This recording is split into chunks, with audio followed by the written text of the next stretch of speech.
Welcome to A edu. और ए edu के हमारे इस यूट्यूब चैनल में आप सभी का स्वागत है। तो कुछ तकनीकी कारणों से हम लोग अपने सफ़र को आगे नहीं बढ़ा पाए, तो चलिए एक बार फिर से हम लोग उसी जोश के साथ इस करंट अफेयर्स के सेशन को आगे बढ़ाते हैं। और बीपीएससी के जो एग्ज़ाम है, जो पीटी का एग्ज़ाम है, तो उस समय तक हम लोग इसे लगभग कंटिन्यू करके समाप्त कर देंगे और एक एक चीज़ हम लोग पढ़ेंगे। और काफ़ी चीज़ें हम लोग पढ़ भी चुके हैं, जैसे कि जो बायो का कुछ जो सेशन है, उसके बाद जो हमारा मध्यकालीन भारत का इतिहास है वो समाप्त हो चुका है। फिजिक्स के कुछ चैप्टर हम लोगों ने पढ़ लिया है। एनसीईआरटी से कांटेक्ट करते हुए लगभग एनसीईआरटी की सारी चीज़ें हम लोग पढ़ रहे हैं, साथ ही साथ अन्य फैक्टों की भी चर्चा कर रहे हैं। तो चलिए हम लोग उसी को कंटिन्यू करें और इस करंट अफेयर्स के सेशन को हम लोग आगे बढ़ाएं। और मॉडर्न हिस्ट्री का भी हम लोग का सेशन चलेगा, पॉलिटी का भी सेशन चलेगा। तो चलिए हम लोग आगे बढ़ाते हैं इस करंट अफेयर्स के सेशन को। तो हमारा जो अगला करंट अफेयर्स है, केंद्र सरकार का बड़ा फैसला। केंद्र सरकार का बड़ा फैसला, Z+ की कैटेगरी की सुरक्षा में तैनात होगी महिला कमांडो। याद रखेंगे कि केंद्र सरकार ने एक फैसला किया कि जो भारत की महिला कमांडो है वह Z+ की कैटेगरी की सुरक्षा में तैनात होगी। इसकी खासियत क्या है कि सीआरपीएफ के द्वारा अपनी वीआईपी सुरक्षा इकाई में 32 महिला कमांडो को तैयार किया गया। तो याद रखेंगे, सीआरपीएफ अर्थात सेंट्रल रिजर्व पुलिस फोर्स के द्वारा अपनी वीआईपी सुरक्षा इकाइयों में 32 महिला कमांडो को तैयार किया गया। Z+ सुरक्षा देश की दूसरी सबसे बड़ी सुरक्षा है, जिसमें 36 सुरक्षा कर्मी होते हैं और इसमें 10 NSG अर्थात नेशनल सिक्योरिटी गार्ड, याद रखेंगे, सहित ITBP के भी क्या होते हैं, तो सैनिक होते हैं। तो Z+ की जो सुरक्षा होती है वह भारत की दूसरी सबसे बड़ी सुरक्षा एजेंसी है, जिसमें 36 सुरक्षा कर्मी होते हैं, जिसमें 10 NSG के होते हैं और बाकी ITBP के। NSG अर्थात नेशनल सिक्योरिटी गार्ड और ITBP अर्थात इंडो तिब्बतन बॉर्डर पुलिस। अगला करंट अफेयर्स है कि केंद्र सरकार ने, काफी इंपॉर्टेंट है, केंद्र सरकार ने 20 यूट्यूब चैनल और 2 वेबसाइट पर लगाया बैन। तो केंद्र सरकार ने 20 यूट्यूब चैनल और 2 वेबसाइट पर बैन लगा दिया। इसके लिए आदेश किसने जारी किया? तो यह आदेश जारी किया गया सूचना और प्रसारण मंत्रालय। याद रखेंगे, तो सूचना और प्रसारण मंत्रालय के द्वारा इसके संबंधी यह आदेश जारी किया गया। इसका कारण क्या था? तो इन चैनलों पर, इन वेबसाइटों पर बैन लगाने का क्या कारण था कि देश हित के मुद्दे पर झूठी अफवाह फैलाने के कारण। तो देश हित के मुद्दे पर इन सभी चैनलों और जो यूट्यूब चैनल था, वेबसाइट था, तो इन पर झूठी अफवाह फैलाई जा रही थी देश हित के मुद्दे पर। जैसे कि अभी जो हमारे देश के पहले जो चीफ ऑफ डिफेंस स्टाफ थे, तो उनकी जो विमान दुर्घटना में मौत हुई, तो उनके संबंध में भी काफी झूठी अफवाहें फैलाई जा रही थी। तो इसको लेकर भी इस 20 यूट्यूब चैनल और 2 वेबसाइट पर बैन लगाया गया। याद रखेंगे, काफी इंपॉर्टेंट है। अगला बहुत इंपॉर्टेंट है, वेरी वेरी इंपॉर्टेंट, जिसे legal marriage age of women का नाम दिया गया। Legal marriage age of women अर्थात जो महिलाओं की शादी का जो वास्तविक उम्र है उसको क्या कर दिया गया, तो 21 वर्ष कर दिया गया, जो पहले कितना था, 18 वर्ष। तो legal marriage age of women महिलाओं की शादी की न्यूनतम उम्र 21 साल कैबिनेट से पास हो गई। तो महिलाओं की शादी की जो न्यूनतम उम्र थी वह पहले 18 बरस थी और कैबिनेट से अब इसे legal marriage age of women के तहत अब कितनी उम्र कर दी गई, तो 21 वर्ष। पहले कितना था, तो पहले 18 वर्ष था। लड़कियों का उम्र 18 वर्ष और लड़कों का उम्र मिनिमम 21 वर्ष। ये शादी क्या उम्र था। लेकिन लीगल मैरिज ऑफ वुमेन नामक कैबिनेट की एक मंजूरी मिली इस एक्ट के तहत, जिसका उम्र अब लड़कियों की शादी के लिए 18 बरस से बढ़ा करके 21 बरस कर दिया गया। इसकी अध्यक्षता किसने की, तो नीति आयोग की टास्क फोर्स में जया जेटली के द्वारा। तो इस legal marriage age of women के लिए जो 21 बरस किया गया, तो इस विषय की अध्यक्षता किसने की, नीति आयोग की टास्क फोर्स में एक सम्मानित सदस्य हैं जिनका नाम है जया जेटली। तो इसी जया जेटली के द्वारा इसकी अध्यक्षता की गई। इसको मंजूरी कब मिली, तो 15 दिसंबर 2021 को। इससे कैबिनेट को मंजूरी कब मिली, तो 15 दिसंबर 2021 को। याद रखेंगे इसमें क्या क्या संशोधन हुआ, तो बाल विवाह निषेध अधिनियम 2006 और विशेष विवाह अधिनियम एवं हिंदू विवाह अधिनियम 1995 में संशोधन किया गया। तो बाल विवाह निषेध अधिनियम 2006 और विशेष विवाह अधिनियम एवं हिंदू विवाह अधिनियम 1995 में इसका संशोधन किया गया। इससे पहले 1978 ईस्वी में महिलाओं की शादी की उम्र 15 बरस से बढ़ाकर 18 बरस कर दी गई थी। तो इससे पहले 1918 ईस्वी में महिलाओं की शादी की उम्र 15 बरस से बढ़ाकर 18 बरस कर दी गई थी। काफी इंपॉर्टेंट है। अगला करंट अफेयर्स है, बहुत इंपॉर्टेंट है, जिसके आने की संभावना बहुत ज्यादा है। प्रधानमंत्री नरेंद्र मोदी ने 18 दिसंबर 2021 को शाहजहांपुर के रेलवे मैदान में देश के सबसे लंबे गंगा एक्सप्रेसवे का शिलान्यास किया। तो काफी इंपॉर्टेंट है कि भारत के प्रधानमंत्री नरेंद्र मोदी ने 18 दिसंबर 2021 को उत्तर प्रदेश के शाहजहांपुर के रेलवे मैदान में देश के सबसे लंबे गंगा एक्सप्रेसवे का शिलान्यास किया। यह कहां से शुरुआत किया गया, तो यह जो रेलवे मैदान में जो शुरुआत किया गया देश का सबसे लंबा गंगा एक्सप्रेसवे, तो इसे मेरठ से शुरू किया गया। यह मेरठ से शुरू होकर यूपी के 12 जिलों को पार करते हुए प्रयागराज तक जाएगा। तो यह गंगा एक्सप्रेसवे मेरठ से लेकर प्रयागराज तक बनाया गया। प्रयागराज तक इसका शिलान्यास किया गया, जो मेरठ से शुरू होकर यूपी के 12 जिलों को प्रवेश करते हुए कहां तक जाएगी, इलाहाबाद अर्थात प्रयागराज तक जाएगी। इसमें कितनी खर्च की अनुमानित राशि बताई गई है, तो 36,000 करोड़ रुपए। तो इसमें कुल 36,000 करोड़ रुपए क्या होंगे, तो खर्च होंगे। याद रखेंगे 36,000 करोड़। इस एक्सप्रेसवे की लंबाई कितनी है, तो 594 किलोमीटर। Very very important. तो इस गंगा एक्सप्रेसवे की जो लंबाई है वह 594 किलोमीटर है।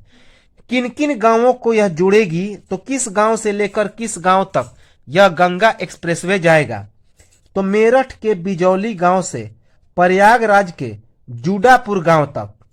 याद रखेंगे मेरठ के बिजौली गांव से प्रयागराज के जूडापुर गांव तक यह क्या होगा, तो गंगा एक्सप्रेसवे गुजरेगा, जिसमें 12 जिला और 519 गांव आएंगे। तो इस गंगा एक्सप्रेसवे के अंतर्गत 12 जिला और 519 गांव आएंगे। याद रखेंगे अब पूछा जाएगा कि कौन कौन से जिला से होकर गुजरेगा, तो किस जिला से गुजरेगा, तो मेरठ, हापुड़, बुलंदशहर, अमरोहा, संभल, बदायूं, शाहजहांपुर, हरदोई, उन्नाव, रायबरेली, प्रतापगढ़ और प्रयागराज। तो यह जो 12 जिला है जिससे यह गंगा एक्सप्रेसवे गुजरेगा, तो कौन कौन से जिला, मेरठ, हापुड़, बुलंदशहर, अमरोहा, संभल, बदायूं, शाहजहांपुर, हरदोई, उन्नाव, रायबरेली, प्रतापगढ़ और उसके बाद प्रयागराज अर्थात इलाहाबाद। अगला इंपॉर्टेंट करंट अफेयर्स है, वेरी वेरी इंपॉर्टेंट। 4 धाम सड़क परियोजना को सुप्रीम कोर्ट की मंजूरी मिली। तो 4 धाम सड़क परियोजना को किसके द्वारा मंजूरी मिली, तो भारत के उच्चतम न्यायालय अर्थात सुप्रीम कोर्ट के द्वारा मंजूरी मिली। इसकी मंजूरी कब मिली, तो 14 दिसंबर 2021 को।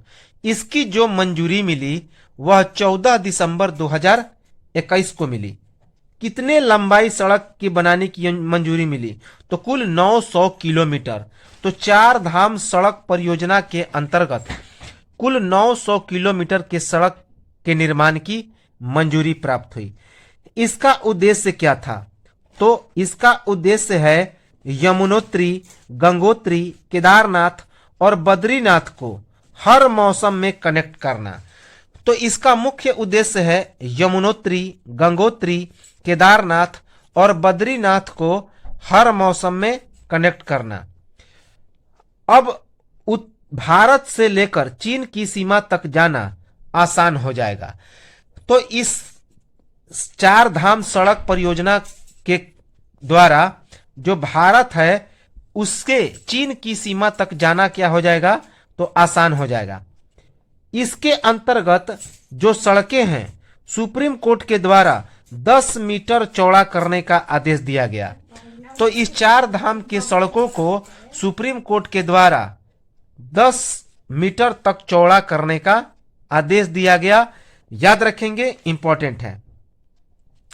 अगला करंट अफेयर्स है कि भारत ने जलवायु परिवर्तन पर यूएनएससी के प्रस्ताव के खिलाफ किया वोट। तो भारत ने जलवायु परिवर्तन पर यूएनएससी के खिलाफ क्या किया, तो वोट किया। यूएनएससी अर्थात यूनाइटेड नेशन सिक्योरिटी काउंसिल, संयुक्त राष्ट्र सुरक्षा परिषद। तो भारत ने जलवायु परिवर्तन पर यूएनएससी के खिलाफ क्या किया, तो यूएनएससी के प्रस्ताव के खिलाफ वोट किया, मतदान किया। यह वोटिंग कब हुई, तो 15 दिसंबर 2021 को। इसके लिए जो वोटिंग हुई वह 15 दिसंबर 2021 को हुई। यूएनएससी का मतलब होता है संयुक्त राष्ट्र सुरक्षा परिषद, यूनाइटेड नेशन सिक्योरिटी काउंसिल। इस प्रस्ताव में बदलते पर्यावरण को दुनिया में शांति और सुरक्षा के लिए खतरा बताया गया था। तो इस प्रस्ताव में जो बदलता पर्यावरण है उसे दुनिया में शांति और सुरक्षा के लिए काफी खतरा बताया गया था। अगला इंपॉर्टेंट करंट अफेयर्स है, वो वेरी वेरी इंपॉर्टेंट। गणतंत्र दिवस 2022 जो हमारा रिपब्लिक डे है 2022 अर्थात गणतंत्र दिवस 2022। तो इस गणतंत्र दिवस के अवसर पर भारत ने 73वें गणतंत्र दिवस पर सभी 5 मध्य एशियाई देशों को आमंत्रित किया। तो काफी इंपॉर्टेंट है। तो याद रखेंगे कि यह जो 2022 में जो गणतंत्र दिवस मनेगा वह कौन सा गणतंत्र दिवस मनेगा, तो 73वां गणतंत्र दिवस मनेगा। याद रखेंगे। और इस 73वें गणतंत्र दिवस के अवसर पर भारत ने सभी 5 मध्य एशियाई देशों को क्या किया, तो आमंत्रित किया है। तो मध्य एशियाई देश कौन कौन से आते हैं, तो 5 देशों को मध्य एशियाई देश आते हैं, अर्थात एशिया के बिल्कुल बीचों बीच पाए जाते हैं। और जैसे कि कौन कौन है, कजाकिस्तान, किर्गिस्तान, ताजिकिस्तान, तुर्कमेनिस्तान और उज्बेकिस्तान। तो कजाकिस्तान, किर्गिस्तान, ताजिकिस्तान, तुर्कमेनिस्तान और उज्बेकिस्तान ये सभी मध्य एशियाई देश हैं। तो इन्हें भारत ने 2022 में होने वाले 73वें गणतंत्र दिवस अर्थात 26 जनवरी को परेड के अवसर पर आमंत्रित किया है, याद रखेंगे। तो ये जो देश हैं ये भारत के सबसे बड़े सागर के क्या हैं, जो भारत का सबसे बड़ा सागर है उसके किनारे लगे हैं, याद रखेंगे। कैस्पियन सागर के पास ये सभी मध्य एशियाई देश पड़ते हैं। अगला करंट अफेयर्स है, काशी विश्वनाथ धाम कॉरिडोर राष्ट्र को समर्पित किया गया। तो याद रखेंगे, काशी विश्वनाथ धाम कॉरिडोर को राष्ट्र को समर्पित किया गया। कब समर्पित किया गया? तो 19 दिसंबर 2021 को। 19 दिसंबर 2021 को काशी विश्वनाथ धाम जो कॉरिडोर है वाराणसी अर्थात काशी में, उसको राष्ट्र को समर्पित किया गया। इसमें कुल कितनी लागत आई? तो 900 करोड़ रुपए। तो इसको बनाने में 900 करोड़ रुपए की लागत आई, याद रखेंगे, इंपॉर्टेंट है। काशी विश्वनाथ धाम कॉरिडोर प्रोजेक्ट का शिलान्यास कब किया गया? तो इसका शिलान्यास 8 मार्च 2019 को प्रधानमंत्री नरेंद्र मोदी के द्वारा किया गया था। तो काशी विश्वनाथ धाम कॉरिडोर प्रोजेक्ट का शिलान्यास किसने किया था? तो भारत के प्रधानमंत्री नरेंद्र मोदी ने 8 मार्च 2019 को। इसकी खासियत क्या है? तो यह 5 लाख वर्ग फीट क्षेत्रफल में फैला हुआ है। तो यह जो कॉरिडोर है वह 5 लाख वर्ग फीट क्षेत्रफल में फैला हुआ है, याद रखेंगे। साथ ही साथ इसमें कुल 339 करोड़ रुपए की लागत आई है। कितना? 339 करोड़ रुपए। अगला important current affairs, very very important, Saryu नहर परियोजना का शिलान्यास किया गया। सरयू नहर परियोजना का शिलान्यास किया गया। सरयू नहर परियोजना जो काफी एक धार्मिक नदी है, सरयू नदी, इसका शिलान्यास कब किया गया? तो 11 दिसंबर 2021 को। तो सरयू नदी का शिलान्यास 11 दिसंबर 2021 को किया गया। इसमें कुल कितनी लागत आई? तो 9,802 करोड़ रुपए। तो इसमें कुल 9,802 करोड़ रुपए की लागत आई। किस जिले में इस सरयू नहर परियोजना का शिलान्यास किया गया? तो उत्तर प्रदेश के बलरामपुर जिले में। उत्तर प्रदेश के बलरामपुर जिले में इस सरयू नहर परियोजना का शिलान्यास किया गया। इसकी खासियत क्या रही? तो इसकी खासियत है कि यह उत्तर प्रदेश में सबसे बड़ी परियोजना है। इसकी खासियत है कि यह उत्तर प्रदेश की सबसे बड़ी परियोजना है। और इस परियोजना का शिलान्यास किस जिले में किया गया? तो बलरामपुर जिले में। इससे यूपी के 9 जिलों कौन कौन? बहराइच, गोंडा, बस्ती, श्रावस्ती, बलरामपुर, संत कबीर नगर, सिद्धार्थनगर, गोरखपुर और महाराजगंज के 25 से 30 लाख किसानों को लाभ पहुंचेगा। तो इससे यूपी के 9 जिलों कौन कौन? बहराइच, गोंडा, बस्ती, श्रावस्ती, बलरामपुर, संत कबीर नगर, सिद्धार्थनगर, गोरखपुर, महाराजगंज, तो इन जिलों के 25 से 30 लाख किसानों को लाभ मिलेगा। यह नहर 14.04 लाख हेक्टेयर भूमि को सिंचाई सुविधा प्रदान करेगा। तो इस नहर से 14.04 लाख हेक्टेयर भूमि को सिंचाई हेतु सुविधा की प्राप्ति होगी। सरयू नहर परियोजना के तहत कौन कौन सी नदियां जुड़ी गई हैं? तो इस सरयू नहर परियोजना के तहत कौन कौन सी नदियों को जोड़ा गया? तो घाघरा, राप्ती, वाणगंगा, सरयू, याद रखेंगे। तो घाघरा, राप्ती, वाणगंगा और सरयू। सरयू नहर परियोजना के नहरों की लंबाई कितनी होगी? तो 6,600 किलोमीटर। तो सरयू नहर परियोजना के नहरों की लंबाई कितनी है? तो 6,600 किलोमीटर, जिसमें से 318 किलोमीटर मुख्य नहर है। याद रखेंगे कि 318 किलोमीटर मुख्य नहर है। इस परियोजना की शुरुआत कब की गई?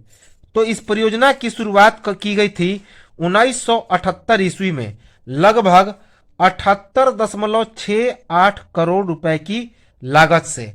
तो इस परियोजना की शुरुआत 1978 ईस्वी में लगभग 78.68 करोड़ रुपए की लागत से 2 जिलों में शुरू की गई थी। कितने जिलों में?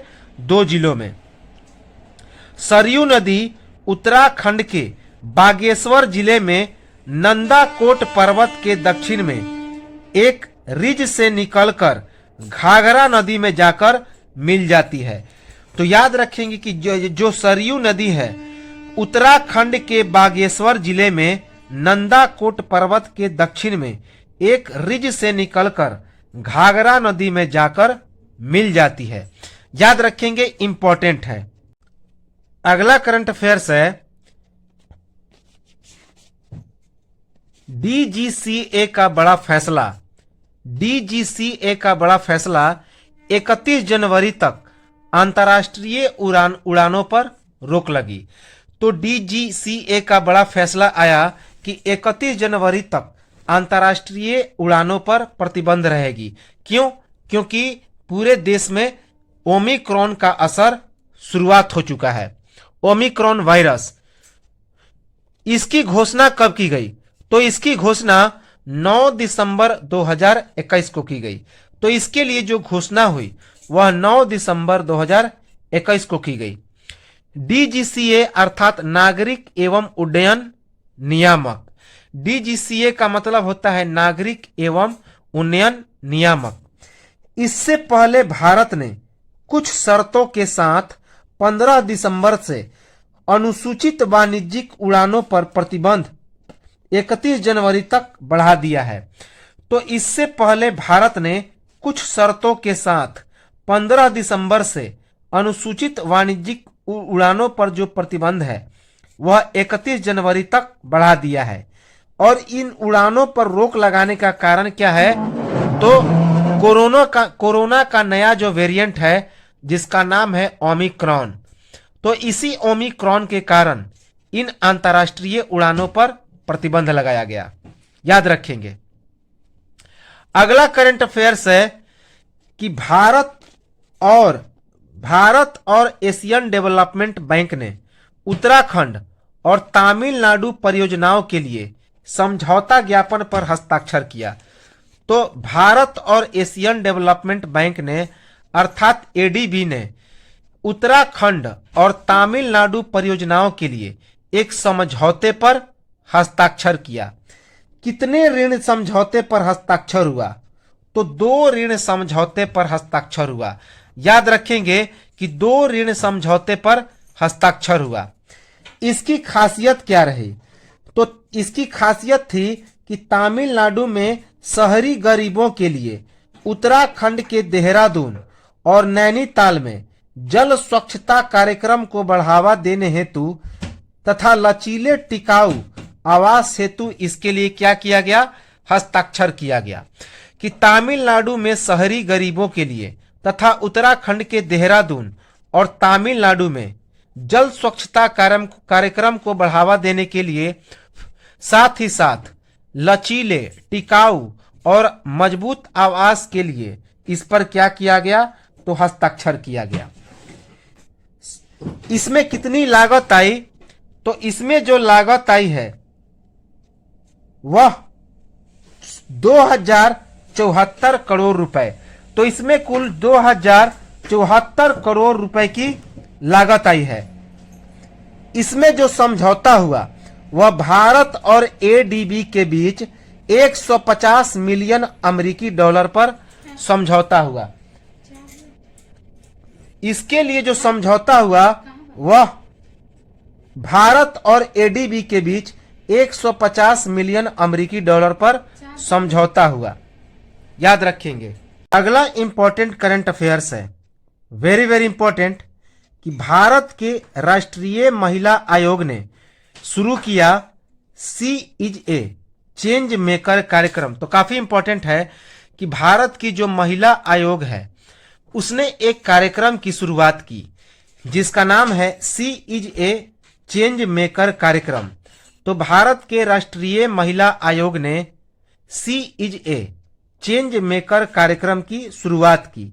तो इस कार्यक्रम की शुरुआत कब की गई? तो 7 दिसंबर 2021 को इस कार्यक्रम की शुरुआत हुई। 7 दिसंबर 2021 को भारत के जो राष्ट्रीय महिला आयोग हैं उसकी अध्यक्ष रेखा शर्मा के द्वारा। तो भारत के राष्ट्रीय महिला आयोग ने एक कार्यक्रम शुरू किया जिसका नाम है सी इज ए चेंज मेकर कार्यक्रम। इस कार्यक्रम की शुरुआत 7 दिसंबर 2021 को राष्ट्रीय महिला आयोग की अध्यक्ष रेखा शर्मा के द्वारा शुरू किया गया। यह एक चेंज मेकर कार्यक्रम है जिसे राजनीति और क्षमता निर्धारण के लिए शुरू किया जा रहा है। तो यह एक चेंज मेकर कार्यक्रम है जिसे राजनीति और क्षमता निर्माण के लिए शुरू किया जा रहा है। किसके सहयोग से इस कार्यक्रम की शुरुआत हुई? तो रंभाऊ, महालगी, प्रबोधनी, ठाणे और महाराष्ट्र के सहयोग से। तो रंभाऊ, महालगी, प्रबोधनी, ठाणे और महाराष्ट्र के सहयोग से इस कार्यक्रम की शुरुआत की गई। राष्ट्रीय महिला आयोग के बारे में देखें तो वर्तमान में इसके अध्यक्ष रेखा शर्मा हैं। इसकी स्थापना 31 जनवरी 1992 के हुई थी। तो राष्ट्रीय महिला आयोग की स्थापना 31 जनवरी 1992 को हुई थी और इसके वर्तमान अध्यक्ष रेखा शर्मा हैं। इसकी जो पहली अध्यक्ष थी उनका नाम था जयंती पटनायक। तो इस राष्ट्रीय महिला आयोग की पहली अध्यक्ष कौन थी? तो जयंती पटनायक थी। इस राष्ट्रीय महिला आयोग ने एक पुस्तक का भी प्रकाशन किया जिसका नाम है राष्ट्र महिला।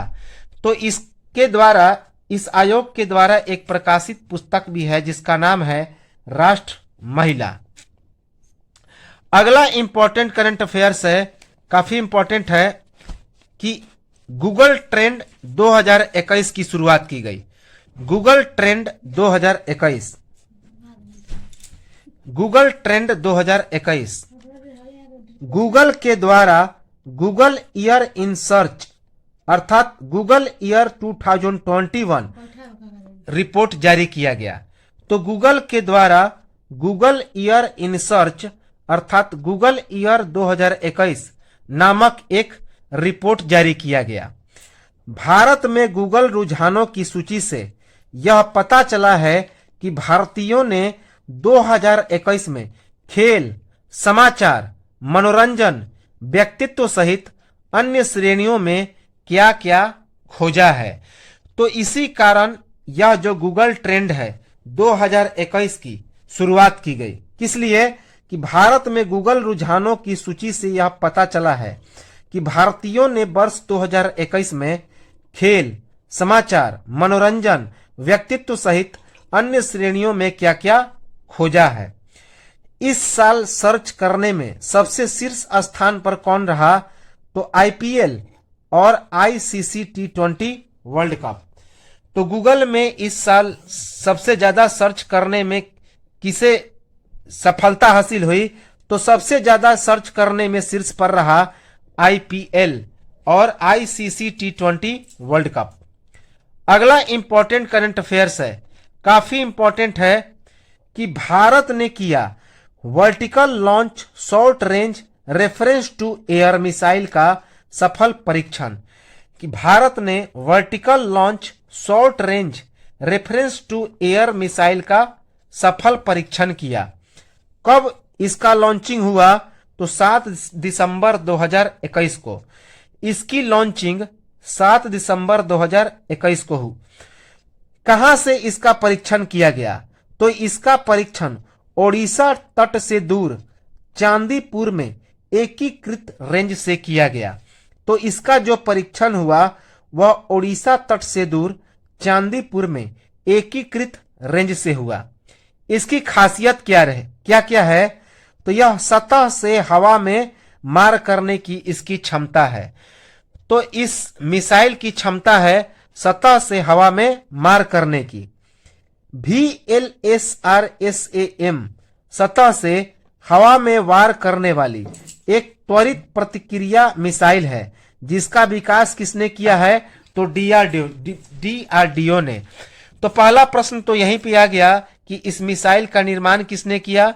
तो defence research and development organisation अर्थात DRDO ने। लॉन्च से पहले लॉक अर्थात LOBL तथा लॉन्च के बाद LOAL की क्षमता इसमें बनाई गई है कि लॉन्च से पहले LOBL लॉक और लॉन्च के बाद LOAL लॉक की क्या की है? इसमें क्षमता है।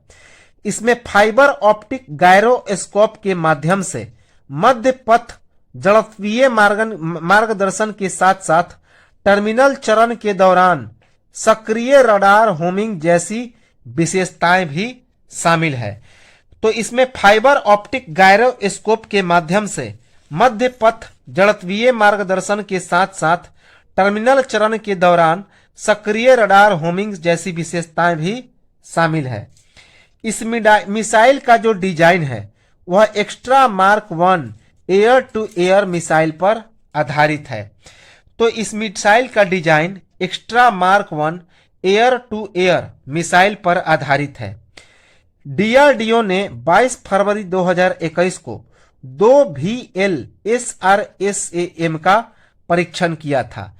तो DRDO ने 22 फरवरी 2021 को 2 VLSRSAM का परीक्षण किया था। याद रखेंगे, इंपॉर्टेंट है। अगला इंपॉर्टेंट करंट अफेयर्स है, काफी इंपॉर्टेंट है कि एक योजना की शुरुआत हुई है जिसका नाम क्या है? तो भारत मंजिल योजना। याद रखेंगे, नई मंजिल योजना।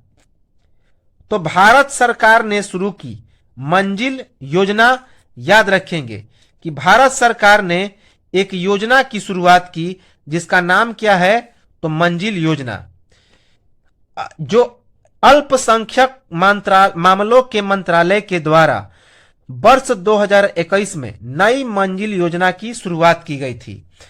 तो भारत के अल्पसंख्यक मामलों के मंत्रालय के द्वारा वर्ष 2015 में एक नई मंजिल योजना की शुरुआत की गई थी, जिसका मुख्य उद्देश्य था अल्पसंख्यक युवाओं को रोजगार योग्य कौशल प्रदान करना। इसका मुख्य उद्देश्य था अल्पसंख्यक युवाओं को रोजगार योग्य कौशल प्रदान करना। दिसंबर 2021 तक 6,57,800 अल्पसंख्यकों के द्वारा इसमें प्रशिक्षण प्राप्त किया गया। तो याद रखेंगे कि दिसंबर 2021 तक 6,57,802 अल्पसंख्यकों के द्वारा इसमें प्रशिक्षण लिया गया। यह कितने उम्र के युवाओं को प्रशिक्षण दे रहा है? तो कितने उम्र के लिए?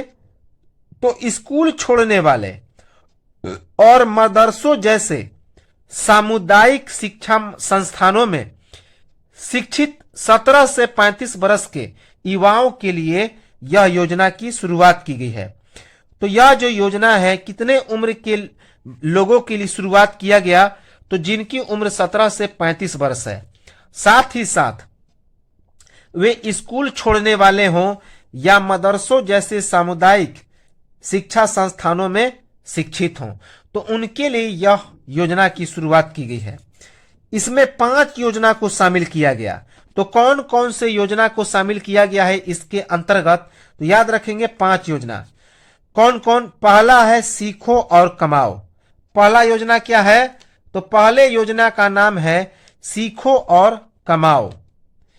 याद रखेंगे, अर्थात SAK योजना। SAK योजना जो वर्ग के अल्पसंख्यकों के लिए है, जो placement linked school development skill अर्थात 14 से 45 वर्ष के आयु के अल्पसंख्यकों के लिए इसमें महिला लाभार्थियों के लिए कुल आवंटन का 33% आरक्षण की भी व्यवस्था है। तो पहला जो है योजना उसका नाम है सीखो और कमाओ अर्थात SAK योजना, जो placement linked skill development scheme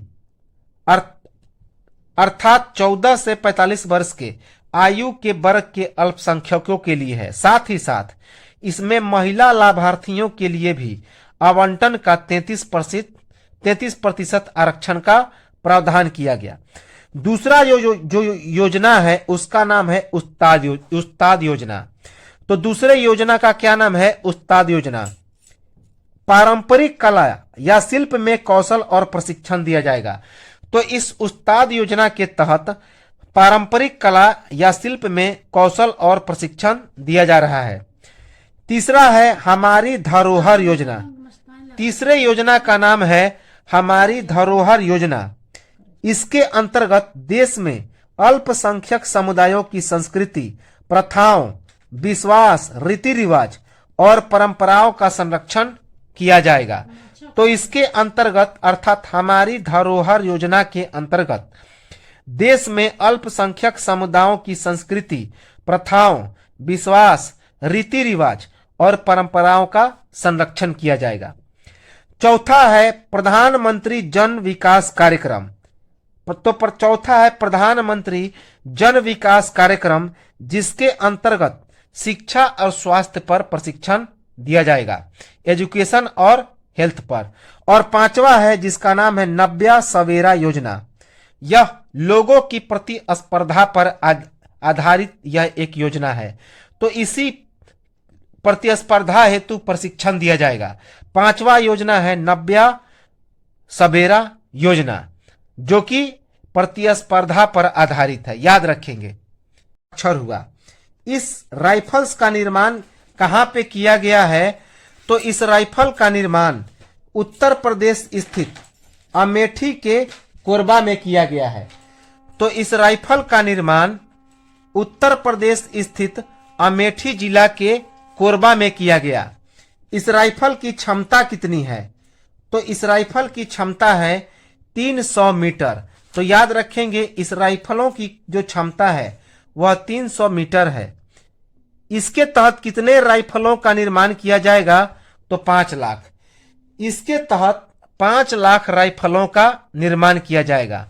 यह जो समझौता हुआ कब हुआ? तो 6 दिसंबर 2021 को। इसके लिए समझौता 6 दिसंबर 2021 को हुआ। किनके बीच समझौता हुआ? तो भारत के रक्षा मंत्री राजनाथ सिंह। यह जो समझौता हुआ भारत के रक्षा मंत्री राजनाथ सिंह और रूस के रक्षा मंत्री सर्गेई शोइगु के बीच। तो यह समझौता 6 दिसंबर 2021 को भारत के रक्षा मंत्री राजनाथ सिंह और रूस के रक्षा मंत्री सर्गेई शोइगु के बीच हुआ। इस परियोजना का जो शिलान्यास किया, इस परियोजना का क्या नाम रखा गया? तो इस परियोजना का नाम है Indo Russian joint private limited. इस परियोजना का नाम है Indo Russian joint private limited. इस परियोजना का निर्माण किसके द्वारा, अर्थात इस राइफल का जो निर्माण हुआ है वह किसके द्वारा किया गया?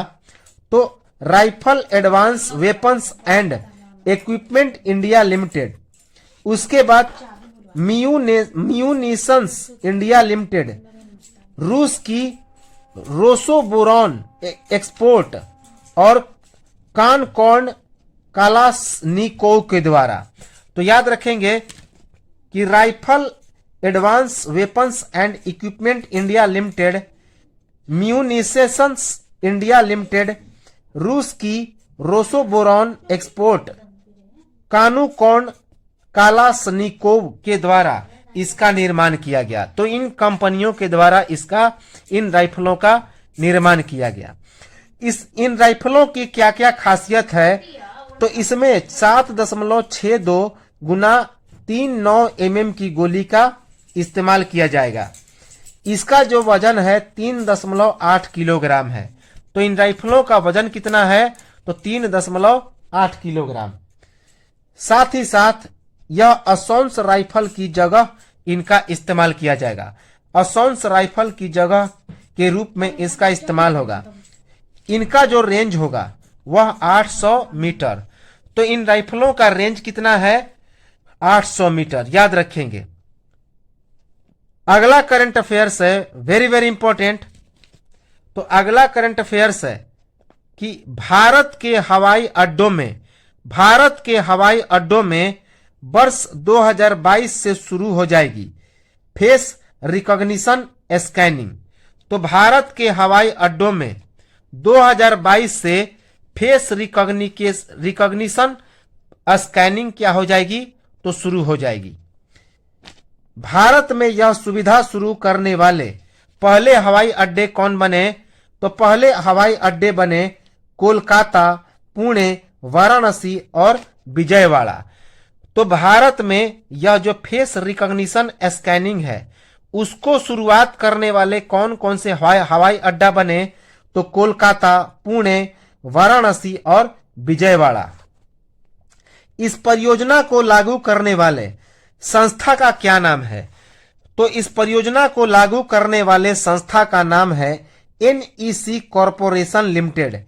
एनईसी कॉरपोरेशन लिमिटेड, याद रखेंगे, एनईसी कॉरपोरेशन लिमिटेड। अगला करंट अफेयर्स है, वेरी वेरी इंपॉर्टेंट, काफी इंपॉर्टेंट है कि ग्रामीण विकास मंत्रालय और फ्लिपकार्ट ने किए स्थानीय व्यवसायों के सशक्तिकरण के लिए समझौता ज्ञापन पर हस्ताक्षर। कि ग्रामीण विकास मंत्रालय और फ्लिपकार्ट ने स्थानीय व्यवसायों के सशक्तिकरण के लिए समझौता ज्ञापन पर हस्ताक्षर किया। किस योजना पर हस्ताक्षर हुआ? तो दीनदयाल अंत्योदय योजना पर। यह हस्ताक्षर दीनदयाल अंत्योदय योजना पर हुआ। राष्ट्रीय ग्रामीण आजीविका मिशन अर्थात DAYNRLM। तो दीनदयाल अंत्योदय योजना राष्ट्रीय ग्रामीण आजीविका मिशन अर्थात DAYNRLM योजना पर हस्ताक्षर हुआ। इसका मुख्य उद्देश्य क्या है? तो ई कॉमर्स को बढ़ाना। इसका मुख्य उद्देश्य है ई कॉमर्स को बढ़ाना। तो ग्रामीण विकास मंत्रालय ने वर्ष 1999 में एकीकृत ग्रामीण विकास कार्यक्रम अर्थात IRDP का पुनर्गठन किया था और स्वरोजगार को बढ़ावा देने के लिए स्वर्ण जयंती ग्रामीण स्वरोजगार योजना अर्थात SGSY शुरू की थी, जो अब NRLM में बदल दिया गया है। तो याद रखेंगे, इंपॉर्टेंट है। अगला करंट अफेयर्स है, वेरी वेरी इंपॉर्टेंट। यहां से तो प्रश्न निश्चित तौर पे आएंगे कि भारत में ओमिक्रॉन वायरस का दस्तक शुरू हो गया। तो भारत में कोरोना का एक नया वेरिएंट, चूंकि कोरोना का यह जो वेरिएंट है 24 नवंबर 2021 को पहली बार देखा गया, लेकिन भारत में भी इस ओमिक्रॉन का दस्तक शुरू हो चुका है। तो भारत में भी ओमिक्रॉन नामक यह जो कोरोना का नया वेरिएंट है उसका दस्तक हो चुका है। 24 नवंबर 2021 को पहली बार यह डिटेक्ट हुआ था, जो अब 30 देशों से अधिक देशों में फैल चुका है। इसका अन्य नाम है SARS-CoV-2। SARS-CoV-2। और भारत में पहली बार कहां पे यह वायरस मिला? तो कर्नाटक में मिला। ओमिक्रॉन के 2 मामले। तो काफी इंपॉर्टेंट है, पूछा जाएगा कि भारत में ओमिक्रॉन का पहला वायरस कहां मिला? तो कर्नाटक में 2 लोगों को पॉजिटिव पाया गया। इसका अन्य नाम क्या है? तो SARS-CoV-2। और पहली बार पूछा जाए कि इस ओमिक्रॉन को कहां पे पाया गया? तो 24 नवंबर 2021 को दक्षिण अफ्रीका में इसका डिटेक्ट हुआ, जो अब 30 से अधिक देशों में फैल चुका है। याद रखेंगे, इंपॉर्टेंट है। तो यह तो था हमारा आज का करंट अफेयर्स। आज का यह जो नेशनल इवेंट था, राष्ट्रीय घटनाक्रम था, जो हम लोग कंटिन्यू कर रहे हैं अक्टूबर के बाद से, और इसके बाद हम लोग लगातार यह दिसंबर तक ले चलेंगे और इसके बाद कंटिन्यू करेंगे फिर आगे। फिर जो अंतर्राष्ट्रीय है उसको भी कंटिन्यू करेंगे और अन्य विषयों को भी अब हम लोग कंटिन्यू रेगुलर करेंगे और NCERT सहित पूरा हम लोग कवर करेंगे, पूरा डिटेल में हम लोग चर्चा करेंगे जैसे कि हम लोग पढ़ते हैं। तो चलिए जो बीच में हम लोग का गैपिंग रहा कुछ तकनीकी कारणों से, तो उसकी चिंता नहीं करनी है, अभी एग्जाम में डिले है। और एक चीज और कि बीपीएससी में कुछ सीटें, खास करके 4 सीटें बढ़ चुकी हैं, 2 जनरल कैटेगरी के लिए और दो एससी के लिए। तो इसका भी ध्यान रखेंगे। जो पहले 794 था, अब 798 हो चुका है। तो चलिए हमारे साथ जुड़े रहिए और हम लोग मिलेंगे अगले वीडियो में, और इस राष्ट्रीय घटना को कंटिन्यू करेंगे और साथ ही साथ अंतर्राष्ट्रीय घटना को भी कंटिन्यू करेंगे। और इसके बाद जब हम लोग रेगुलर हो जाएंगे तो लगातार हम लोग क्या करेंगे, वन लाइनर करंट अफेयर्स को देखेंगे। और एक एक चीज करंट अफेयर्स का वैसा कोई चीज नहीं होगा जो समाप्त नहीं होगा, और इससे बाहर बिल्कुल ही नहीं आएंगे, इतना याद रखेंगे। तो चलिए मिलते हैं हम लोग अगले वीडियो में, और सब्सक्राइब जरूर कर लें ताकि हमारी आने वाली जो वीडियो है उसका इंफॉर्मेशन आप तक मिल जाए। तो लाइक करें, सब्सक्राइब करें और कमेंट करें। तब तक जय हिंद, नमस्कार।